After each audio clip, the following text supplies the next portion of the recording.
1972 India चीन border पर तनाव की खबरें लगातार समाचार पत्रों में दिखाई दे रही थी। भारतीय सेना को भी अलर्ट जारी कर दिया गया था कि वे सतर्क रहें। इसी गर्मा गर्मी के माहौल में एक दिन भारतीय सेना को चीनी सेना का एक पत्र मिलता है। हम चाहते हैं कि दोनों देशों के बीच शांति और अमन कायम रहे। इसके लिए आप भी बॉर्डर के लिए बनाए गए नियमों का पालन करें, वरना परिणाम भुगतने के लिए तैयार रहे। हमें इस बात की पूरी जानकारी है कि आधी रात के बाद आपकी सेना का एक जवान घोड़े पर सवार होकर हमारी चीन बॉर्डर के रेस्ट्रिक्टेड एरिया में आकर गश्त लगा रहा है। ऐसा करना नियमों के खिलाफ है। आप अपनी गतिविधियां सीमित रखें। चीनी सेना का धमकी भरा पत्र पढ़कर भारतीय सेना के कमांडर के माथे पर पसीने की बूंदें दिखाई पड़ने लगी थी। चीनी सेना ने शिकायती पत्र भेजा है। उनका कहना है कि हमारी सेना का एक जवान आधी रात के बाद उनके बॉर्डर के पास जाकर गश्त लगा रहा है। पता करो ये कौन सा सिपाही है। हमने तो इस तरह का कोई आदेश नहीं दिया, और वैसे भी हम किसी सिपाही को इतने संवेदनशील जगह पर अकेला क्यों भेजेंगे। कमांडर की बात सुनकर भारतीय सेना एक बार फिर से एक्शन मोड में आ जाती है और उसी रात से बॉर्डर के पास सख्ती और भी बढ़ा दी जाती है। आधी रात बीत गई थी। धीरे धीरे घड़ी के कांटे 2 बजने का संकेत दे रहे थे।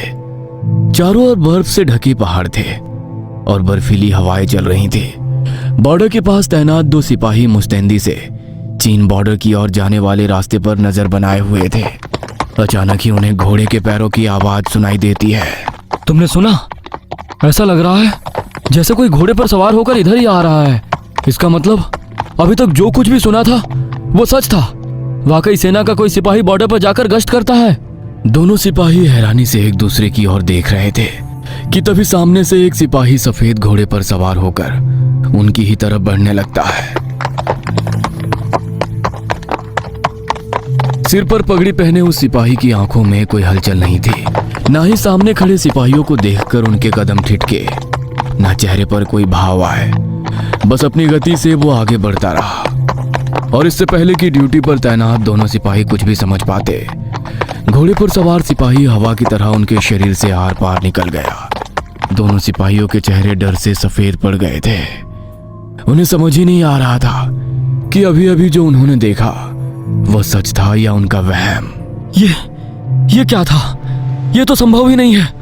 और ये जो सिपाही अभी अभी घोड़े पर सवार होकर गया, ये तो यहाँ पर पोस्टेड ही नहीं है। आज से पहले तो मैंने इसे कभी देखा ही नहीं। ये सब मैं क्या देख रहा हूँ? अब मुझे अपने दिमाग पर ही शक होने लगा है। तूने भी वही देखा जो मैंने देखा? इसका मतलब वो अभी अभी सचमुच यहाँ से गया है। क्या रिपोर्ट करेंगे कमांडर को कि बॉर्डर पर जो सिपाही ड्यूटी दे रहा है वो सिपाही नहीं बल्कि हवा है? मेरे तो सोचकर भी रोंगटे खड़े हो रहे हैं। आज तक भूत प्रेत की कहानी तो बहुत सुनी थी, लेकिन ये नहीं पता था कि एक रोज अपनी आंखों से भूत देखने को मिलेगा। उस घोड़े पर सवार सैनिक को देखकर दोनों सिपाहियों की डर से घिघी बंध गई थी, लेकिन उस घोड़सवार ने दोनों सिपाहियों को कोई भी नुकसान नहीं पहुंचाया।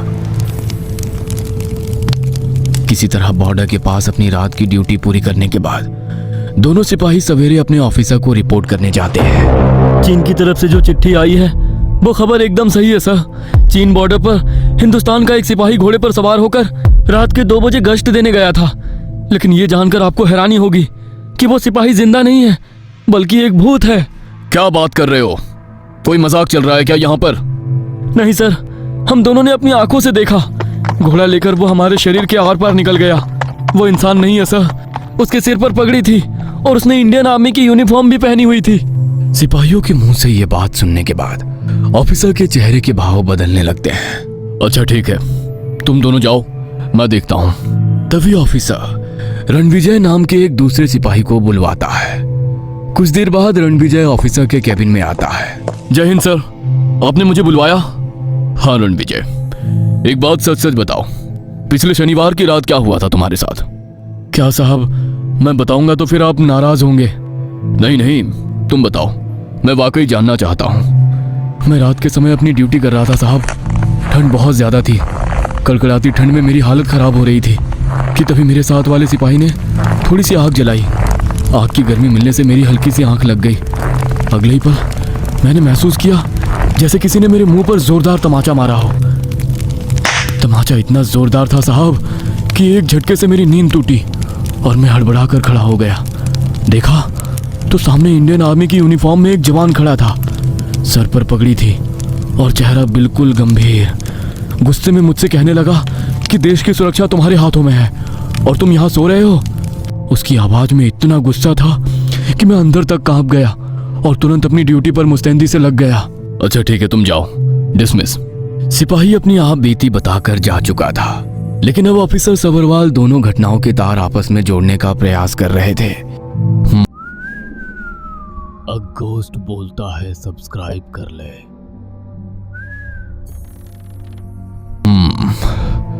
हो ना हो, इस घटना का संबंध हरभजन सिंह के साथ ही है। इसका मतलब वो आज भी हमारे साथ है। हरभजन सिंह एक सिपाही थे जो साल 1968 में चीन बॉर्डर पर तैनात थे। भारतीय सेवा ज्वाइन किए हुए अभी उन्हें 2 वर्ष ही बीते थे कि एक रात सर्द मौसम और बर्फीली हवाओं के बीच अचानक तेज बर्फबारी होने लगती है। वह देखते हैं कि कुछ सैलानी पहाड़ों में फंसे हुए हैं। सैलानियों की मदद करने के दौरान वह एक तेज बहते नाले की चपेट में आ जाते हैं। नाले के बहाव में वो खुद को संभाल नहीं पाते और उसके साथ ही बह जाते हैं। आधी रात के समय अचानक हरभजन सिंह के गायब हो जाने के कारण भारतीय सेना ने यही समझा कि शायद हरभजन सिंह सेना छोड़कर भाग गए हैं। सेना ने 1-2 दिन उन्हें आसपास के इलाके में ढूंढा, लेकिन जब उनका कोई पता नहीं लगा तो सेना की तरफ से उन्हें भगोड़ा घोषित कर दिया गया। भगोड़ा घोषित करने के 3 दिन बाद ही एक रात अचानक ही उनके दोस्त को आधी रात में सपना आया। सपने में, मुझे भगोड़ा समझने की गलती मत करना, मैं तो उस रात सैलानियों की मदद करने के दौरान नाले में बह गया था। अगर यकीन ना हो तो नदी के मुहाने पर जाकर देखो, वहीं पर मेरी बॉडी और राइफल मिल जाएगी। इतना कहकर हरभजन सिंह अचानक गायब हो जाते हैं और उनके दोस्त का सपना टूट जाता है। यह तो एक सपना था, लेकिन मुझे ऐसा क्यों लग रहा है जैसे सचमुच अभी अभी हरभजन यही था, जैसे उसने वाकई में मुझे अपने होने का एहसास दिलाया हो। हरभजन सिंह के दोस्त का दिल अभी भी ये मानने को तैयार नहीं था कि वो भगोड़ा है, इसलिए सपने वाली बात वो अपने साथियों और ऑफिसर को बताता है। सपने की सच्चाई को परखने के लिए वो लोग एक सर्च ऑपरेशन चलाते हैं। उन सभी की हैरानी का कोई ठिकाना नहीं रहता जब उन्हें वाकई हरभजन सिंह की लाश और उनकी राइफल ठीक उसी स्थान पर मिलती है जहां पर उन्होंने सपने में आकर अपने दोस्त को बताया था। हरभजन सिंह के ऊपर लगा भगोड़ों का बदनुमा दाग अब धुल चुका था, बल्कि सेना में अब सभी उन्हें सम्मान की दृष्टि से देखने लगे थे। इसका मतलब हरभजन सिंह अभी भी अपनी ड्यूटी पर है और वही रात के समय बॉर्डर पर जाकर अपनी ड्यूटी देता है। सारी बातों के तार आपस में जुड़ते हुए नजर आ रहे थे, लेकिन फिर भी ऑफिसर सभरवाल के लिए इस बात पर यकीन करना बहुत कठिन था कि एक सैनिक जो कई साल पहले मर चुका है वो आज भी बॉर्डर पर अपनी ड्यूटी दे रहा है और अपने साथ साथ बाकी जवानों को भी ईमानदारी से ड्यूटी करने के लिए प्रेरित कर रहा है। बॉर्डर पर तनाव की खबरों के बीच एक दिन ऑफिसर सभरवाल रात के करीब 11 बजे अपने कमरे में सो रहे थे। अपने सैनिक बॉर्डर के उत्तर की ओर चेक पोस्ट पर बढ़ा दो। चीनी सेना 1-2 दिन में उस चेक पोस्ट को कंट्रोल करने के लिए हमला करेगी। उनके साथ 30 सिपाही होंगे। हमारी सेना के अभी वहां पर 5 जवान हैं। चीनी सेना भारी पड़ सकती है, समय रहते जवान भेज देना। इतना कहकर हरभजन सिंह अचानक से गायब हो जाते हैं और ऑफिसर सभरवाल की नींद भी टूट जाती है। क्या वाकई ये कोई मैसेज था या मैं हरभजन सिंह के बारे में ज्यादा सोच रहा हूँ इसलिए मुझे ये सपना आया। पूरा दिन ऑफिसर सभरवाल अपने सपने को लेकर बेचैन रहे। आज तक हरभजन सिंह के बारे में जितनी भी बातें सुनी हैं वो सब सच ही साबित हुई है। हो सकता है ये भी हरभजन सिंह की कोई मैसेज ही हो। ऐसे तनावपूर्ण माहौल में ऑफिसर सभरवाल कोई भी रिस्क नहीं लेना चाहते थे, इसीलिए वो 40 सैनिकों की एक टुकड़ी तुरंत अपनी चेक पोस्ट पर रवाना कर देते हैं। उसी रात 12:30 बजे उन्हें चेक पोस्ट से एक संदेश प्राप्त होता है। चीनी सेना एक टुकड़ी के साथ हमारी ओर बढ़ रही है सर, क्या ऑर्डर है? सैनिक की दूसरी ओर से आई आवाज सुनकर एक पल के लिए ऑफिसर सभरवाल बिल्कुल सन्न रह गए थे। उनका शरीर मानो सुन्न सा हो गया था। आप सभी लोग पोजीशन लो, मगर अपनी तरफ से पहले फायरिंग मत करना। हो सकता है आप लोगों को पोजीशन में देखकर चीनी सिपाही लौट जाए। अगर वो लौटना चाहे तो जाने देना, हम अभी युद्ध शुरू नहीं करना चाहते। चीनी सेना ने जब पहले से भारतीय सैनिकों को चेक पोस्ट पर तैनात देखा तो वो उल्टे पांव वहां से वापस लौट गए। इस घटना के बाद ये साबित हो गया कि Harbhajan Singh Indo China border छोड़कर कभी गए ही नहीं। उनका शरीर चाहे खत्म हो गया हो, लेकिन आत्मा आज भी वही है। उन्होंने अनेकों बार बॉर्डर पर अपने साथियों की मदद की है। वो आज भी एक अदृश्य शक्ति बनकर बॉर्डर पर तैनात सैनिकों की रक्षा और सहायता करते हैं। भारतीय सैनिकों के मन में उनके लिए इतना श्रद्धा और विश्वास है कि उनके नाम से गैंगटॉक में एक मंदिर भी बनाया गया है। एक सच्चे देशभक्त को देश सेवा करने से मौत भी नहीं रोक सकती। बाबा हरभजन सिंह की देश के प्रति भाव देखकर भारतीय सेना ने एक बार फिर उनकी तनख्वाह और भत्ते वापस शुरू कर दिए और उन्हें एक आम सैनिक की तरह पोस्टिंग और छुट्टी भी दी जाने लगी।